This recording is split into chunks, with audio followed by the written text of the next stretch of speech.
All right. GM everyone. Is anyone here? Can I see GM in the chat from people that are listening? We're here today streaming from the Web3 Summit in Berlin. Not sure if you've heard about it, but it's basically an event that's chain agnostic. We've been here supporting hackers on the hackathon for the last few days. And yeah, now the hackathon is over. Congrats to all the winners. And unfortunately, we couldn't make it back home. So we start streaming here, but I think it's a cool building and it's good internet connection. So I hope that this is still good enough. It's perfect. And so for those of you who don't know, my name is Bjorn. I'm the developer relations for Super Team Germany. And I do every second week a developers guild in which we hope that the community can come together more closely and just learn something new. Or I sometimes get a spotlight to developers, which I do today. And without further doubt, I would like to introduce to you today Solidity, which is an amazing developer. I saw first time his Blink, in which he had Play Pokemon integrated, a former project of him. And I just thought it's really, really nice to speak with him because he's also super talented and has so many great ideas. And for the next hour is kind of dedicated to this. And I just bring him on stage.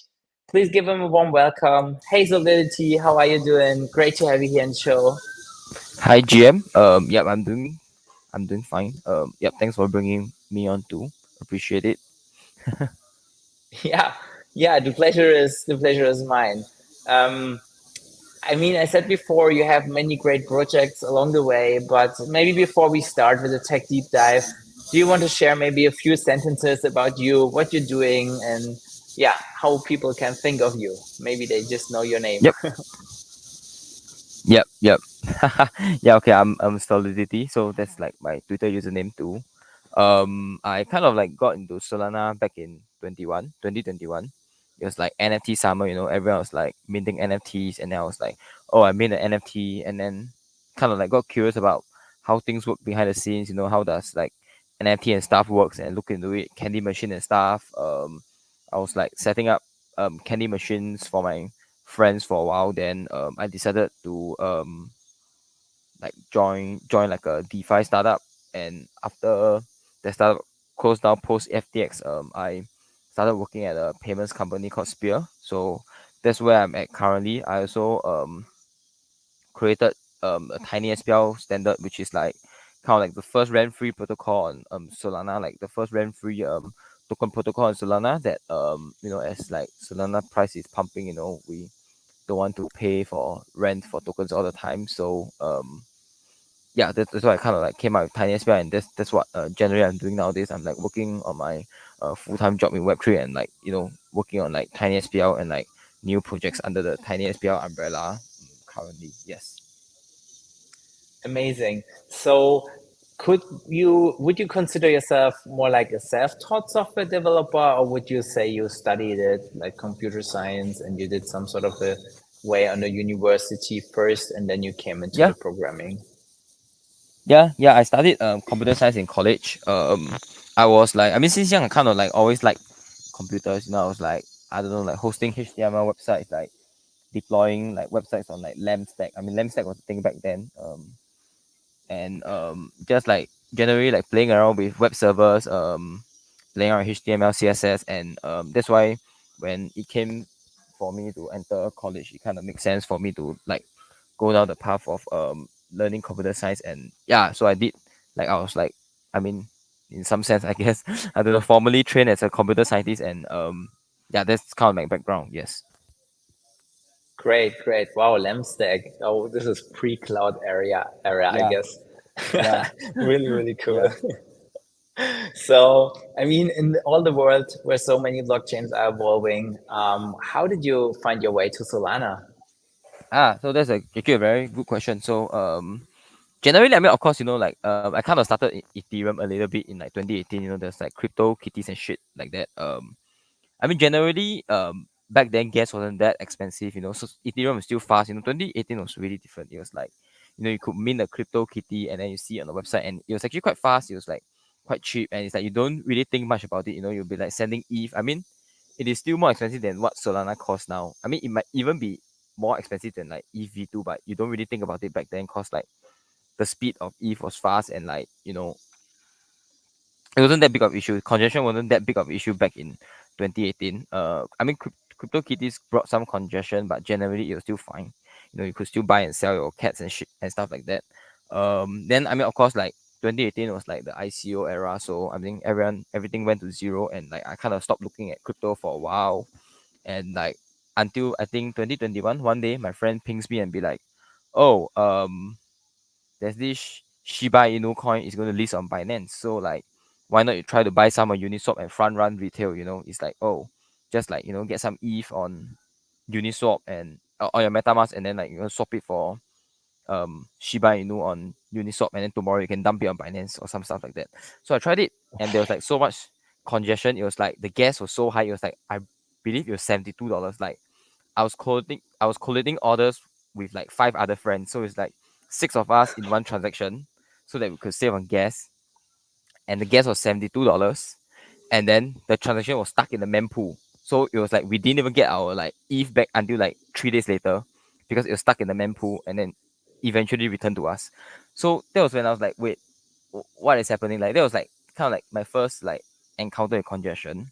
And then like kind of like I think after that a few more months, like I didn't really touch crypto, and then someone came to me with like, oh, dude, you should be like minting NFTs on Solana. I was like, what? Then shouldn't be like congestion. Then it's like I I sent money on Solana, and like the first thing I did was like I was sending some money from Binance to my Phantom wallet, and it was like, whoa, this is fast. Then I sent like from like my friend asked me to like set up a burner wallet, and then I send money from my main wallet to my burner wallet, and I was like, wow, it didn't even take any fees. Like I mean it took some fees, but like it was almost no fees.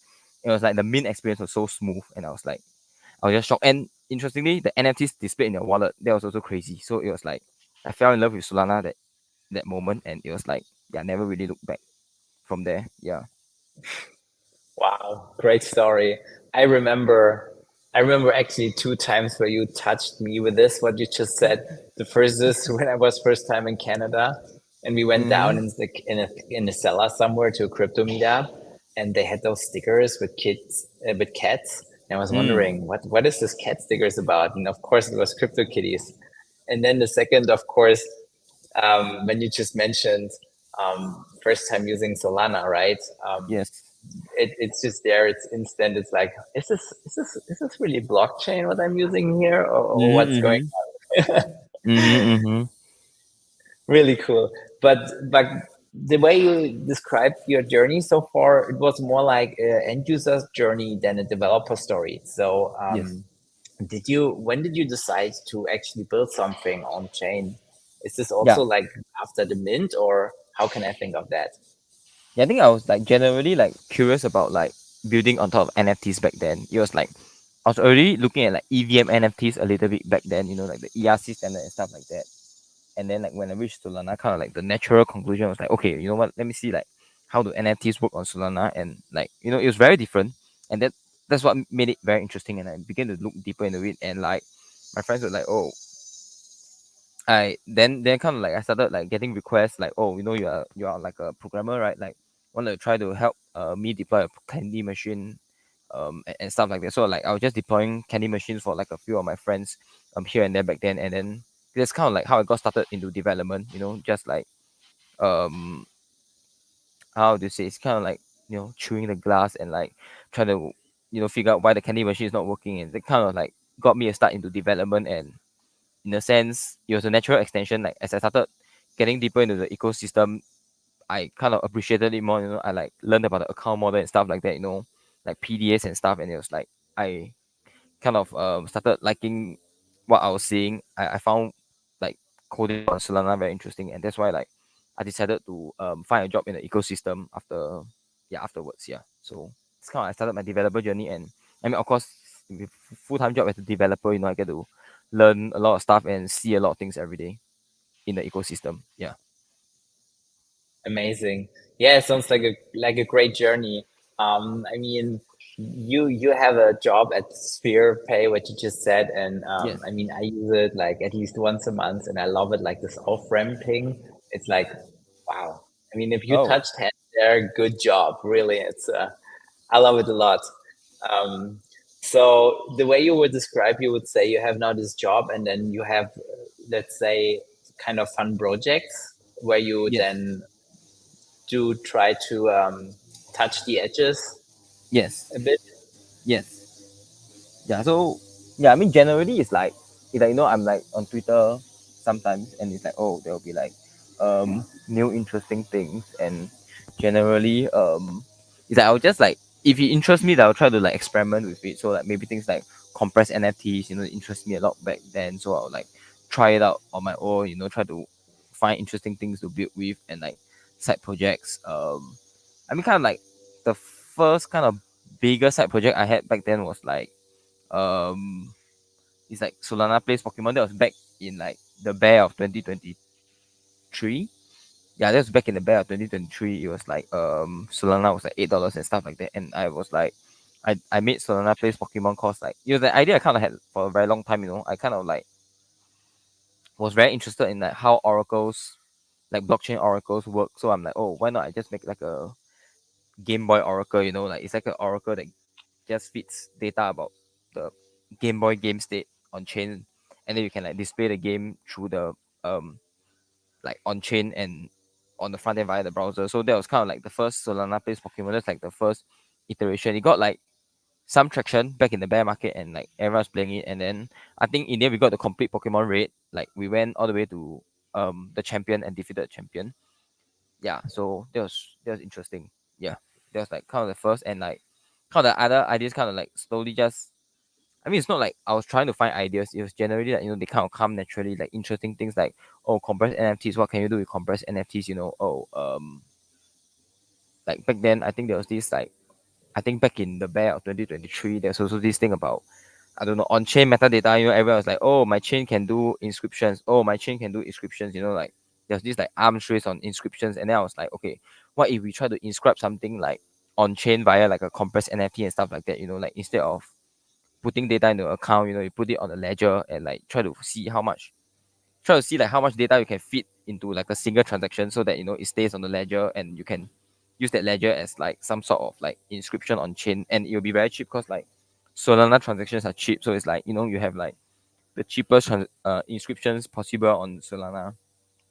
So I was experimenting a little bit with that, and that kind of led me to like the natural like exploration of like maybe the Bitcoin ecosystem. The ordinals they have their BRC 20 and stuff like that. And it was like after looking at BRC 20, that was when I was inspired to do Tiny SPL. That was when like, what if instead of like having like BRC 20, which has so many limitations, like if you have a size, like let's say you have like 2,000 of a token on Bitcoin, you can't really do much with it. You kind of like have to sell it like an NFT.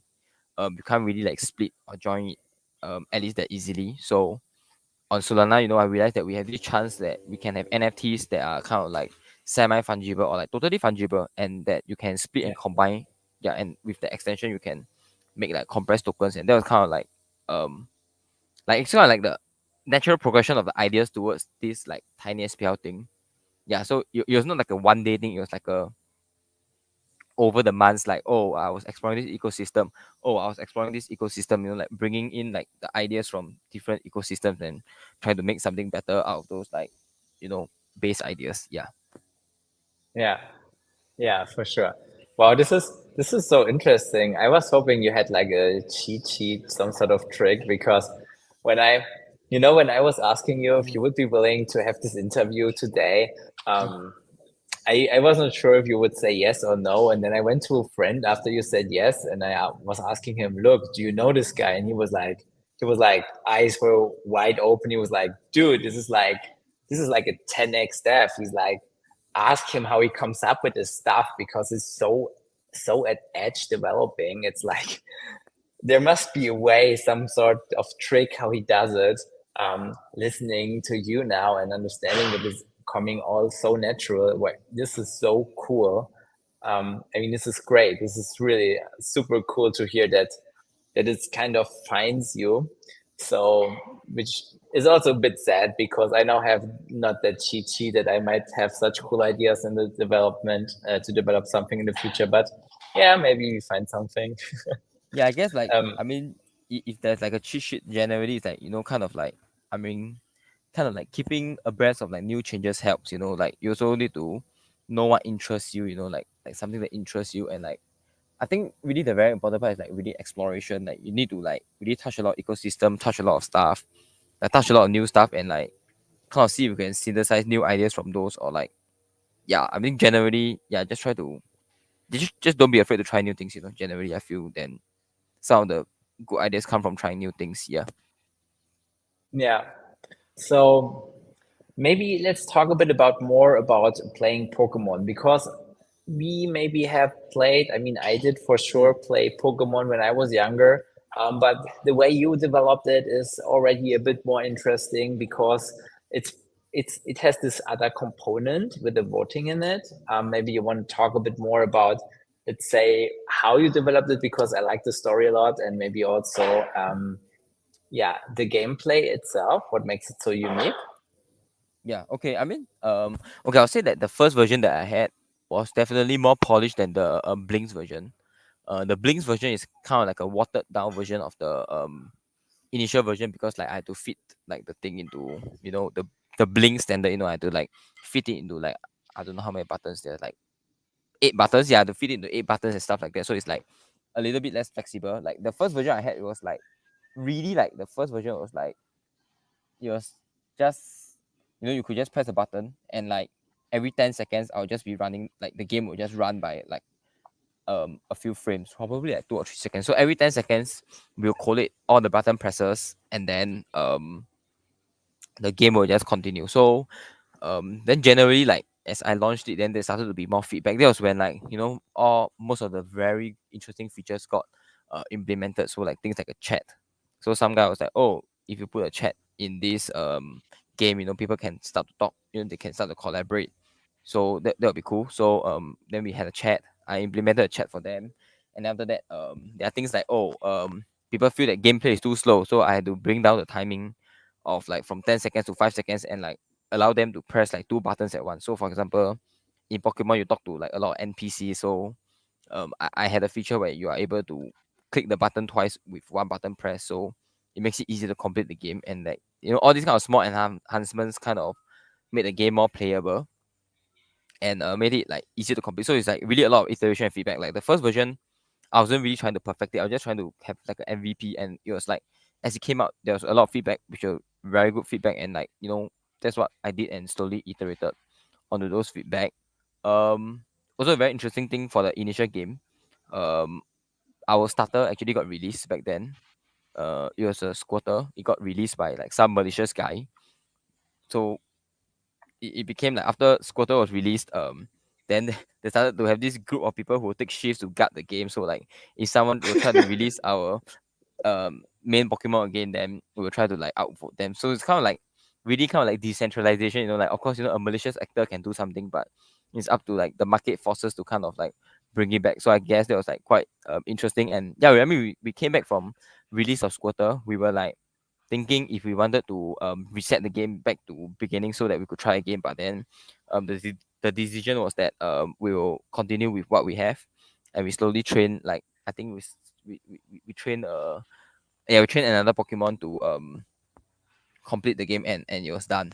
Yeah, I mean there were like few other small little improvement that were like very very interesting that I felt like were really fun, such that like so we had a website, and it's like, oh, someone was like, I don't want to open the menu to see what Pokemon we have now. I don't want to open the menu to see how many Pokemon gym badges we have now. So like there's this feature on the website where like, because all the state is on chain, so all the game information is on chain.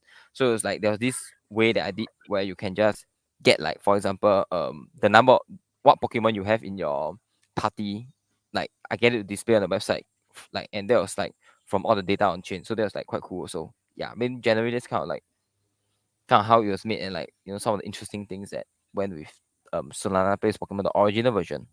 Yeah, the Blinks version is kind of like a similar thing, just that so back then, for Solana plays Pokemon, if you vote in a certain like frame or something like that, you get a mint an NFT. So the NFT will be like a GIF of like the frame that you voted on. So like I think each each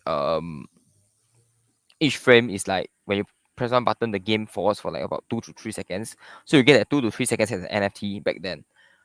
So with that, actually, when I built that Blink, so instead of making the gameplay into NFT, I just made the gameplay into an image that was displayed on like the Blink. So that was like kind of the modification I made to convert the original version to the Blink version. And yeah, I mean that's kind of like how the Blink version came out. It was a lot of the work was done in the original version. I just changed like the NFT portion of it into a Blink, and that's kind of it. Yep. Wow, I never thought about this. Yeah, of course, you have the images as blinks. You cannot Yeah. just like stream it easily, of course. Wow. Yeah. Again, something that runs in the background like magic, Yes. without Yes. even noticing. Oh, Yes. wow. Yes.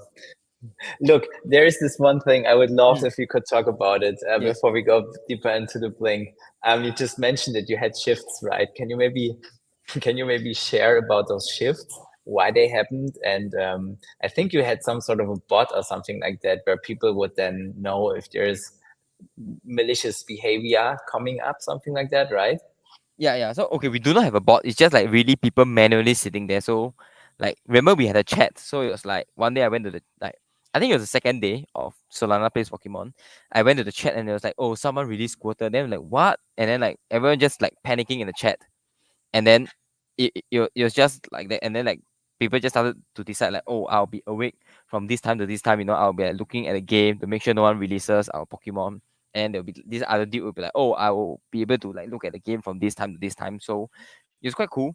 And it was like, yeah, I think they really did prevent like one or two other attempts to release the Pokemon. So I think that actually worked out pretty well. So it was very interesting. Yeah. Yeah, it's incredible if you think that there's people around the world who are Yeah. really caring so much about the game state, right? Yep. It's Yep. like, wow. Yep. I think it must be also a really cool feeling to not just build it, but also be part of this whole thing. Doing night shifts, let's say, just to make sure that this Pokemon is not released. Yeah, Yes. Yes. so cool. I have a short question in the chat for you. Mm-hmm. The question was, what can Blinks be used for in an NFT RWA project? Um, Okay. I mean, okay, I mean, generally, I feel like I mean, it doesn't have to be like a RWA project. Generally, we just need to know what blinks can be used for in general.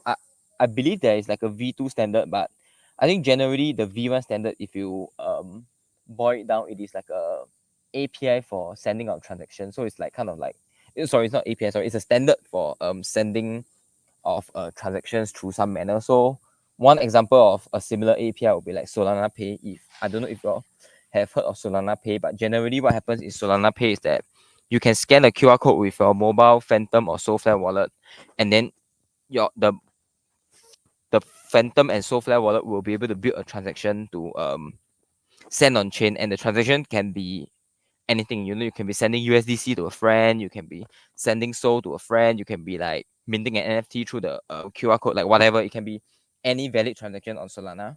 So that's kind of what a blink is. Also, a blink is just like a interface for you to send transactions. So if you know if you have any use case that would benefit from sending transactions via Twitter, then a blink would be a very good fit. So like really a lot of like definitely like some of the best PMS that I feel will be like things like prediction markets, like it's really like kind of like I mean I don't want to say hyper gambling, but kind of like really convenient for people to gamble. You see on Twitter feed like oh is like I don't know, is Bitcoin going to close above 70K by the end of this month? And then you'll be like yes or no.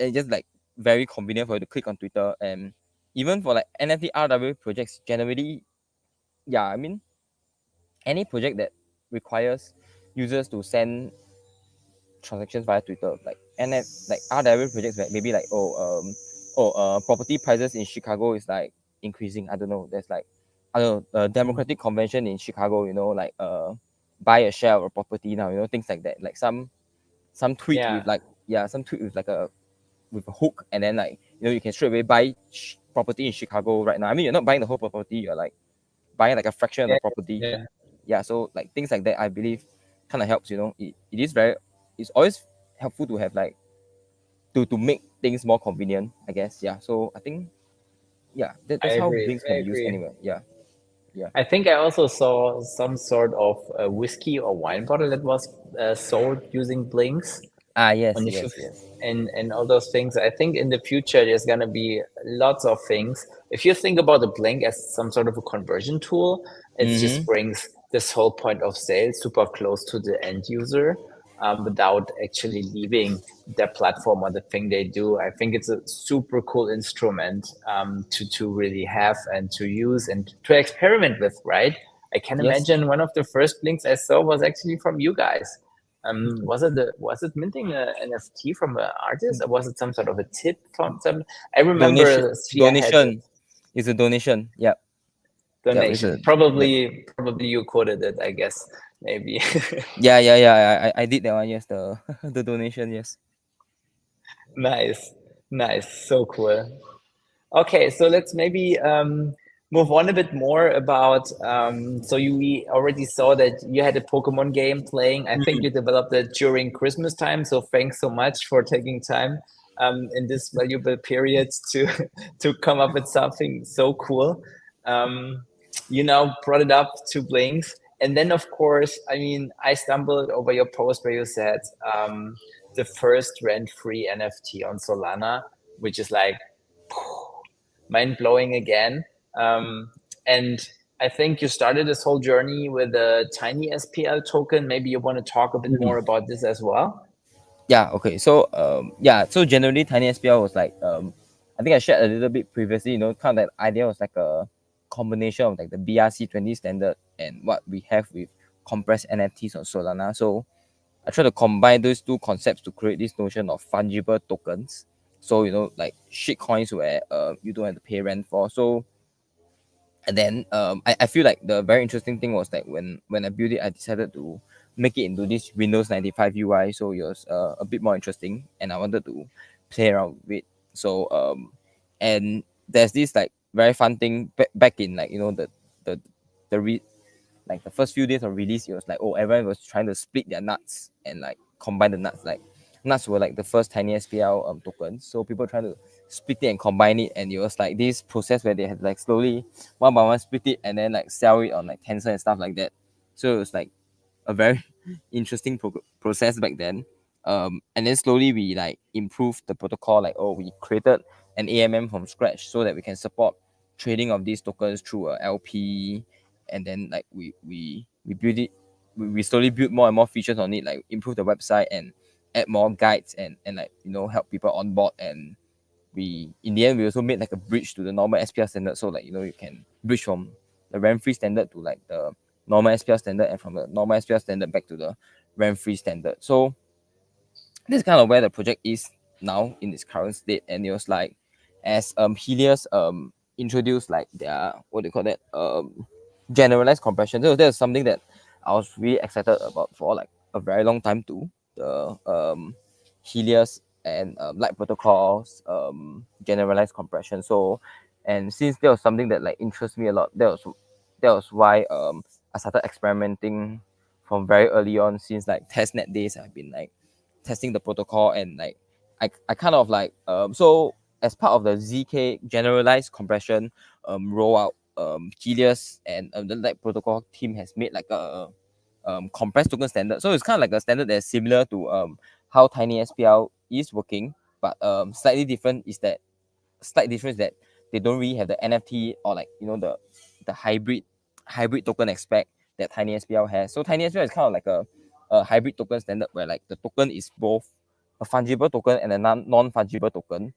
So Helios has like a um gasless, the Light protocol has like a rent free token uh that doesn't have NFT element. So but it is also very interesting standard. And I've looked into it, and like I've like started playing around with it. But generally what I did with zk compression was that I started making an NFT standard on it. So like generally so we have compressed NFTs already that will make made by Metaplex, and that is kind of like, but it doesn't really work with generalized compression. It's not like general, it is like they are like um I guess like small parts of it are kind of like more centralized than the others. So with this generalized compression, you can kind of like decentralize the creation of like compress NFTs a little bit more. So I started working on like this standard called zk-NFTs, which is like zero knowledge NFTs, which are essentially like compressed NFTs. That means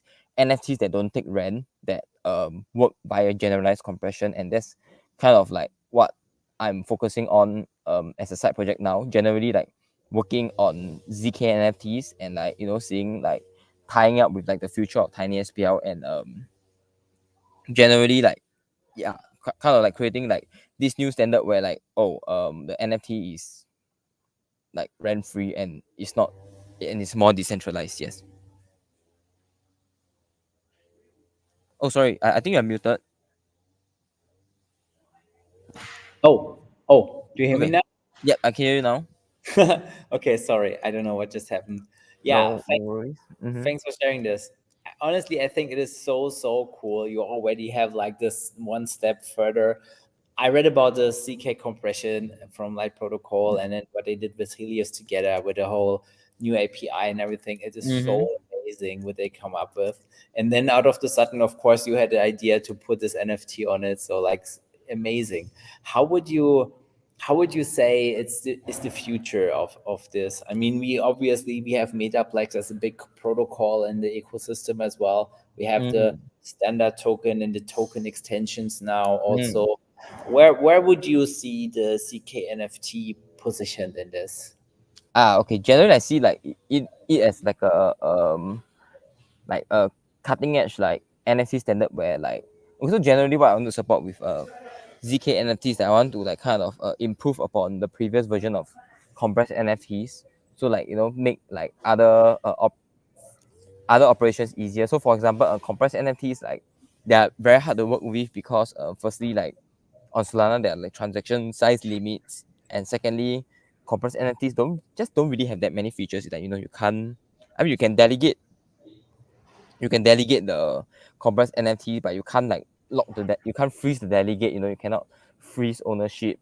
You can't like enforce royalties on compressed NFT. So that's kind of what I'm going on with zk NFTs. I'm starting to build features like royalty enforcement, like more delegate controls, um like alternate metadata, like so all these kind of like small little extensions to like rent free NFT standard, and that's kind of where I see it going. It's just going to be like a new and improved NFT standard that does not take any rent, and like hopefully should make like Solana NFTs like even as Solana price is pumping, should make Solana NFTs one of the cheapest and fastest in like the world. Yeah. Yeah. Yeah, I totally agree. I also think it makes total sense. The rent, even it's just there, and I think it's good that it's there. But it's also if you want to do airdrops and all that stuff, it's Yeah. always something you have to think of Yeah. as a new project. It's not so easy. So the more we can like let's say put on ledger, the better, I Yeah. guess. Yep. Yep. So speaking of developing all those features that you just mentioned, how far are you with the development in this? Yeah, okay. So I mean, currently I'm like spending some time migrating everything to DevNet. So DevNet, I think, released 2 weeks ago. I didn't really have time to look at it as I was like working on some other things. But generally, I was able to start looking at migrating to DevNet this week. So I'm like migrating it to DevNet now, and once I'm on DevNet, I'm like I'll be slowly like adding extensions by extension. So kind of like halfway through royalty enforcement. I'm still like kind of like considering how I want to do the delegation system and stuff like that. So like some of it is in planning stage, some of it is like half implemented, and it's generally like going to be like an extended server standard where you can just like build on. It's kind of like how I think maybe Metaplex Core or like maybe the Nifty standard kind of does it. There's kind of like a base standard, and then like you can easily extend the base standard by just like adding a few pieces of code and stuff like that. So that's kind of like the approach I'm taking over here, and I believe that a lot of like Solana architects are kind of like thinking things now, like just extend a base thing and make it more and more useful instead of like, clumping it all together. So that's kind of like the approach I'm taking with zk-NFTs, like one feature at a time, one extension at a time. Yep. Would you, I mean, you already mentioned two standards, I guess, Yeah. talking a bit about you, getting a bit of feeling how you think, at least a little bit. Mm. Would you say you try to combine again the best of both worlds, or do you come up with something new? I, for example, know there is plugins for Yes, core. GitHub Explore right now, right? Yes.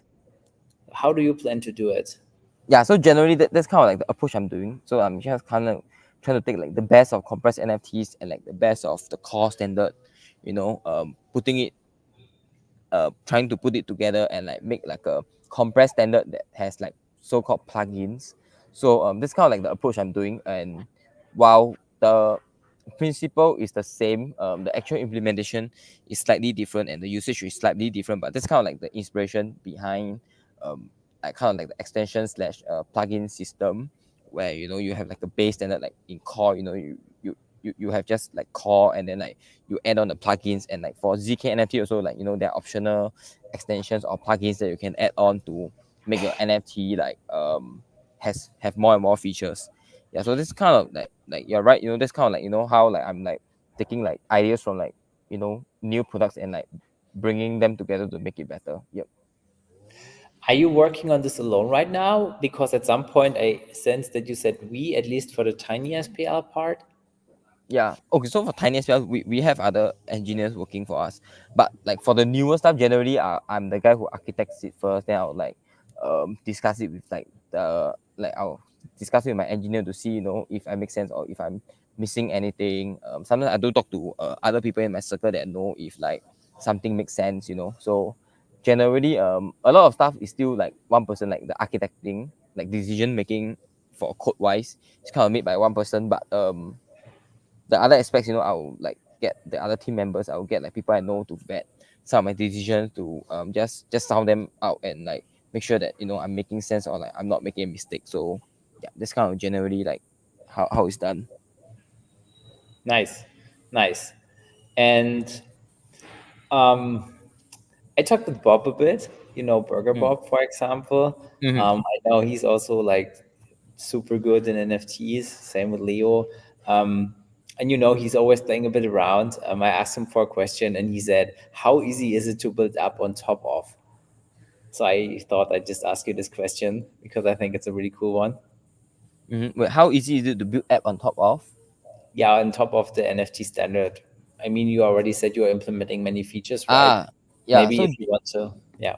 yeah, so generally, like what I will believe that it is the most important is probably like I'll probably need like a good SDK to do it, because I mean all in all it's going to be a different standard. It's going to be like difficult to especially if it's using compression, so it's going to be like um a little bit different to integrate. But generally, like the strategy is just to make like a good API that is like cross platform, allow like expose like the methods, like maybe viewing an NFT, transferring an NFT, um and I don't know, minting an NFT. So like just the strategy is really to make a really like easy to use API or SDK that is like cross platform. And that's like kind of like the integration strategy. Yeah. Nice. Really cool. So do you see that projects have adapted some sort of those standards right now? Because I remember you said you kind of build an own AMM for your Tiny SPL to make Yeah. it work. So Yeah. how's it? Yeah. Yeah, there are a few projects that have implemented the rent free standard. There's also been like upcoming protocols that will integrate that. So generally, what I'm planning for is like, instead of like integrating as a Tiny SPL, we will move like we'll kind of like be moving the standard towards more focus on the zk-NFT standard. And then we'll, from the zk-NFT standard, there are like ways to bridge back into like the other token standards, like maybe token 22, like Metaplex core. So we will be creating like these bridges and linkages between like different standards. And we will, like we have also a few teams who are like very excited to work with us, and like a lot of them are like really like people who like need to do airdrops and stuff like that. So that's like a very important angle that we are trying to target and trying to get more adoption for. Yep. Yeah. Are you, how can I think of this? Are you also actively speaking with people from, let's say, Sven from Light Protocol about this, or people from Helios? Yeah, I'm speaking with Sven. Yeah, I do texting quite a lot. I do talk to the Helios guys a little here and there. Not that much. I talk to the Light Protocol guys a little bit more. I talk to the Helios guys here and there. Um and yeah, and there's like kind of like a few other people in the ecosystem that I talk to from time to time to like just like ask questions or like discuss ideas and stuff like that. So yeah, it's kind of it. Yep. Nice, nice. I think it's always incredible to see how the ecosystem works and to see how everyone is involved in those ecosystems. Especially in Solana, it feels like people know each other and they work Yeah, with each other, and it's like so many synergies and so many great stuff that comes out of this. yeah, yeah. It's a very close knit community. Like it's really like yeah, they're really like not that many developers, but that's the kind of good thing. Everybody kind of knows everybody, and it's like like there's yeah, it's like kind of drives innovation. With like a small and close community, you get to learn more from others, and others can also like I guess learn from you and stuff like that. So I think it's a nice it is a nice makeup. Yeah. Yeah, for sure. So would you say, I mean, we are talking about CK now, CK Mm, compression. I personally see it totally as the future for Solana, but this is just my opinion. How would you think about it, and how would you think would zk-NFTs fit into this? Do you think this could yeah. become maybe something like the new next NFT standard, or Yeah. how do you think? Okay, so okay, generally for zk-NFT, of course, like I I mean, of course, like I feel that my personal take is that there should be no like one NFT standard. It's generally like, oh, for whatever use case fit your purposes the most.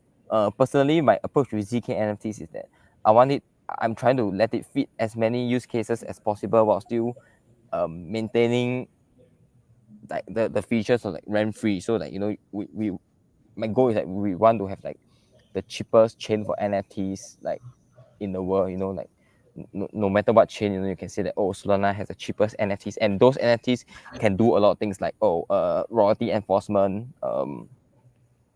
delegate like multiple delegates, like temporary delegate stuff like that. So like I want to create like a standard where it is very useful, yet yet cost like almost zero to create. And I mean, of course, that will still not be a perfect standard, because then there will be trade-offs. Oh, that means like my zk-NFT standard is harder to interface with. Developers might have a harder time integrating with it. And generally, like, oh, maybe other NFT standards, like maybe I would guess like probably core or like the nifty asset standard, they are like easier to integrate with. So generally, they are like, I feel like it's really like a use case, or like it's like a kind of use case centric thing. If you want to airdrop NFTs to like a large number of people, or maybe you use like the zk standard, and like aside from that, since there are a lot of features, you can stake it. You can like stake a zk NFT and have it still show up in your wallet, for example. So like it supports these features. But of course, if you are not really doing an airdrop, if maybe you are doing like an NFT mint, and like the user is supposed to like pay for minting an NFT. So maybe you can use another standard like Core or Nifty, like, oh, since they are already paying for the NFT, paying a little bit more for rent, it's not going to kill them. So, they can use these standards which are like a little bit more easy to integrate with. They are easier to integrate with because you do not have to like touch the ZK compression stuff. So, that is when like, oh, such standards will be better for developers to choose. So, yeah, I'm a firm believer of like having like using the correct weapon for the fight. Like you can't be yeah, you can't like you just got to choose the correct weapon for what you're trying to do. And like I feel like with zk-NFT, I'm just giving like developers more choice, and like giving like just a better alternative for a rent free standard. And of course, I feel like I think maybe like expanding on this question a little bit more, beyond zk-NFTs, I feel like zk compression, I like it a lot because one of my most hated things about Solana is like really the rent system. I understand why it must exist. I agree that it must exist, but that doesn't mean that I like it. And I feel yeah, yeah. So generally it's like I feel that while it is a future, it is still very difficult to use. And while it is difficult to use, I also recognize that there's a lot of improvements that are already made in the space. It is like working with zk compression is way easier than working with like compressed NFTs back then. Like compressed NFTs were really hard to work with, and transaction sizes were so limited. Was is limited, so like it's very hard to work with compressed NFTs. But with the zk compression, I feel that a lot of things are easier to work with, especially like the SDKs by the Light protocol. I feel that a lot of SDKs have been like the front end SDKs is very well thought out, and it makes it very easy to integrate from the front end. The Rust SDKs for the smart contracts are also very well thought out, and there's really a lot of like Rust macros and helpers that make like integrating the ZK standard easier. I mean, of course, it's still way harder than like doing normal stuff with like accounts, but I feel that it's really a huge improvement over the normal compressed NFT standard, um, which was the first exposure to compression Solana had, and this ZK compression really makes the developer experience way better. So I feel like we are getting there, and like really hopefully there's really a day where like um compression becomes like something that developers reach for by default. Yeah. So This very cool. Something like token extensions enabled true, only for the mm-hmm. CK part. Yeah, it would be super cool. Well, I mean, the future is bright, and you are definitely building or doing your best and your part to this. And I'm super grateful that you're here and that you also take the time to talk about your thoughts and share all this.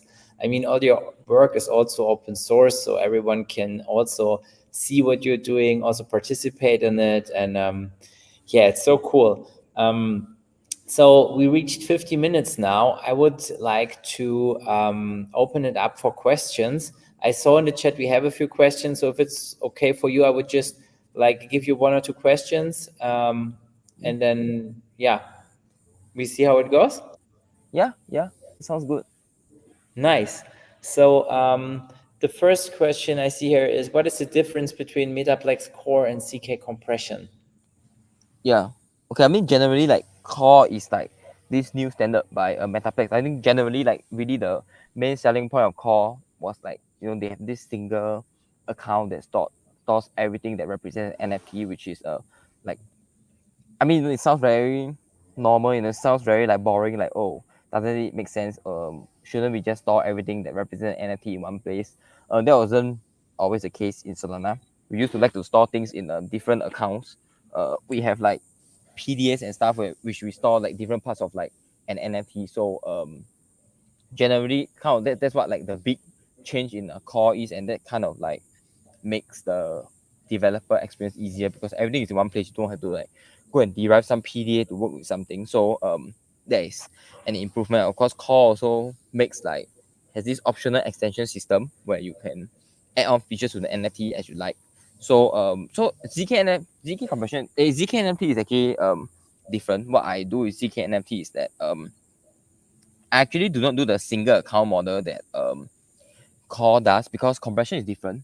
You do not want your compressed accounts to be too big. You want them to be small enough to be able to include in each transaction because transactions have um, size limits. So generally, what I do is that I kind of do it the old way where I'm splitting like the data that the NFT has into multiple pieces. So it makes it easier to work with in a compressed sense. So that's kind of like the difference between ZK NFT and like the Metaplex core standard. And generally like and of course the biggest difference is that ZK NFT does not need rent. I mean it needs a little bit of rent, like it's really like less than a tenth of a cent, while like a core probably needs like a few cents of rent at least. Yeah, so there's kind of like the difference. Yes. Great. So there's a few questions coming after this. So Yeah, no worries. ZK compression is not CNFT. Is the next one? Yeah, correct. Yeah, ZK compression is not CNFT. So ZK compression is just this new standard made by the Light protocol and Helios team where it allows developer to use compression anywhere in their smart contract code. So it's like generalized compression. Back when CNFTs were released, it wasn't generalized compression. It was kind of like, I don't know. It's just compression for a single use case that's not generalized, which is for compressed NFTs only. So zk compression is a standard that allows people to build stuff on top of compression. So one of the things that you can build on top of compression is zk-NFTs. Yeah. So Yeah. generally it's kind of like it's kind of the difference. Yes. Yeah. So then there's another one. It's called CK compression dot did not need Merkle trees. Okay. ZK compression needs 3 Merkle trees. I don't remember the. Okay, I remember. Okay, yeah, correct. So, ZK compression has 3 Merkle trees, I think, if I'm not wrong. I might be wrong here because I haven't looked at the documentation for quite some time. From what I remember, the first Merkle tree is needed for what do you call it? The data itself. So the first Merkle tree represents the data that is stored. Okay, not really stored on chain, but like represented on stored off chain and represented on chain. So that's the first Merkle tree. There's the data. I think there's a data tree. I don't know what do they call it. I call it the data tree. The second tree, if I'm not wrong, is like the address tree. So that's what you use to store the addresses because the addresses are supposed to be unique. So we have a address tree that will ensure that all the addresses being used are unique. So that's the second tree. I think there's probably a third tree. The third tree is I think the nullifier tree. So what it does is to I think it just to store which leaves are already like nullified. So it just like store the deleted leaves if I'm not wrong. I'm not very sure about the third one, but from my understanding, that's kind of what it does. So the third tree just kind of records like which leaves are already deleted. So that's kind of like the 3 trees that are needed for CK compression. While back in CNFTs, there's actually only 1 tree, and then that 1 tree will just represent everything. Yeah. So but the 3 trees are kind of needed for like more generalized representation of compression on Solana, and of course allowing like deterministic addresses that are unique to exist in the compressed system. Yeah. Great. So maybe just to make it clear, we have for CNFTs the DAS API, right, that you need for the index data. There's some sort of API also for ZK compression, if I remember right. Is this correct? Yes. Correct. So there's Helios has this photon indexer. It is open source, so anyone can run their own indexer. It is a very I've looked at the photon indexer. It's really well written code. Written in Rust. It's fast. It can if like I mean the alpha that I feel is the alpha is that if you ever need to have an indexer that index something on chain, just take the photon indexer, edit it so that it indexes stuff you need to index because it's really a very well written indexer. So they have the open source photon indexer that runs on like really minimal hardware and it reads like every single transaction on chain and will just bring the data into like a database. So yeah, you can call like Helios's photon indexer API or you can run your own indexer. Yeah, both will be fine. Yeah. Nice. So did I hear it correct that you can use it also to index general purpose things with the photon Yeah. indexer? Yeah, I mean like you will have to edit the code a little bit, but generally like it's written in a way where you can kind of like edit the photon indexer to index anything you want. So maybe like I don't know, you're Tensor, you're making an NFT marketplace and you index your listings. So you could just edit the photon indexer to index NFT listings instead of like indexing compressed transactions. So that's possible. And I would suggest that if you want to write indexer, you all can base it off the photon indexer. It's a very well written piece of code by Helios. Yes. Nice. This is so cool. I just ran into this guy, I think, short before our call started. And I was asking him, what are you doing? Because we're on this Web3 chain agnostic conference now. And he was like, yeah, I do indexing. And I said, this is cool. I've never heard about you. He said, yeah, I index everything but Solana because Solana is too fast. So maybe I should tell him that this would be an option for him to use. Yeah, you could maybe use a photon indexer, run it in parallel and stuff like that. It could work out. Yeah. Nice. Amazing. Yeah. So, Solidity, I see in the chat that people are saying mercy and thanks so much. I myself, I'm also at the end of my questions right now. I had an amazing time talking with you. Are you going to be at Breakpoint can people catch you there if they might see this in the near future and want to ask you more questions, or how are your plans since you're so close to the next event? Yeah, I might be a big point. It really depends on my personal schedule and my schedule. But yeah, I think generally I probably might be there for like 1 day at least. So yeah, I mean if anyone sees me, I yeah I'll be there. Like yeah, so come and say hi if you are there, I guess. Yeah. So not sure which day I'll be going yet, cause I'm not really sure on my schedule yet. But yeah, I probably will be there for maybe 1 day. Yeah. Amazing. Well, thank you so much. I really had a great time. For those of you who a little bit of oh wait, one more question.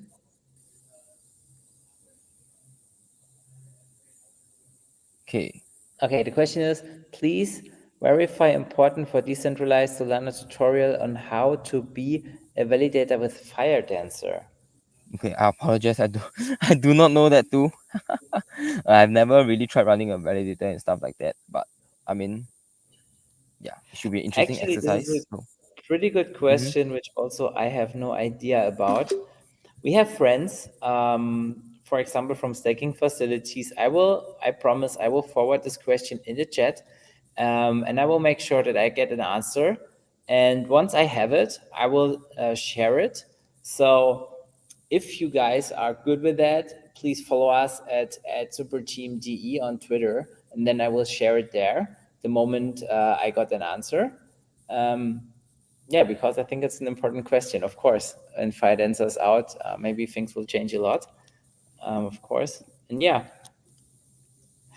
if yeah, if there's nothing more, again, thank you all so much for yeah, taking the time for joining. I saw GM from Canada, so I really appreciate you guys found the time to also be here. Always great that we have such a good support from our community and everyone. I hope it was as helpful for you as it was for me. And Solidity, thanks so much for your time. I really appreciate it, and I really hope you're gonna see us at Breakpoint in the next month. Yes, sir. Right. Then, yep. I also appreciate that. Appreciate the call and yeah, enjoyed myself. And yep, thank you for hosting it. I love it. I love the format and yep, beautiful. Thank you so much. It means the world. Okay, then have a good night, everyone. Thank you so much for joining. Bye bye. Right. Goodbye. Bye.